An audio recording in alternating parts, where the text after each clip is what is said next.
Nick Dunn, you're probably the most hated man in America right now. Did you kill your wife, Nick? Ben Affleck has said that he learned from you to just be determined as a filmmaker and getting what he wants. Oh, okay. So he learned that from you. Did you guys talk? Did you give him advices as a filmmaker?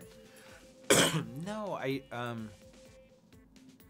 think the most interesting thing about cinema is, you know, we're trying to solve a lot of the same problems. You know, how do you show through behavior what's going on in somebody's head? And everybody comes at it from a different place. We all have different kind of random access memories about how someone behaves when they're lying, or how someone behaves when they're heartbroken, or how somebody, and you're using that and sort of sculpting, you're sculpting a story with this behavior that people are offering up, that they're good enough and confident enough and talented enough to offer you all these different little minute variations on a theme, and then you have to sort of put it together in a way that you feel looks real or it's fitting for where you are in the narrative. Everyone is going to have a very different idea of what that is, what that means. Everyone told us marriage is hard work. Not for me and Nick.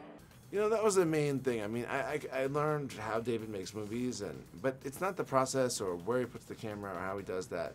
Directing to me is taste.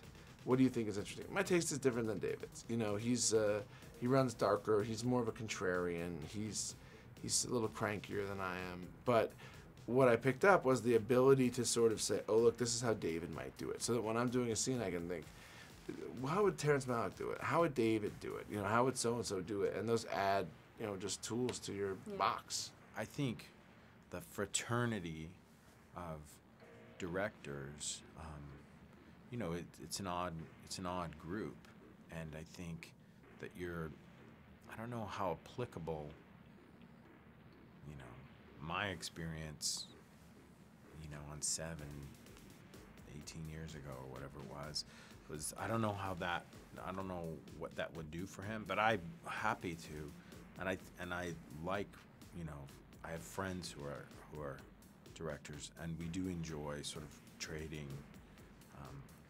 stories, not secrets. I mean, none of it's that secretive, but I don't know how applicable it is, because it has to work.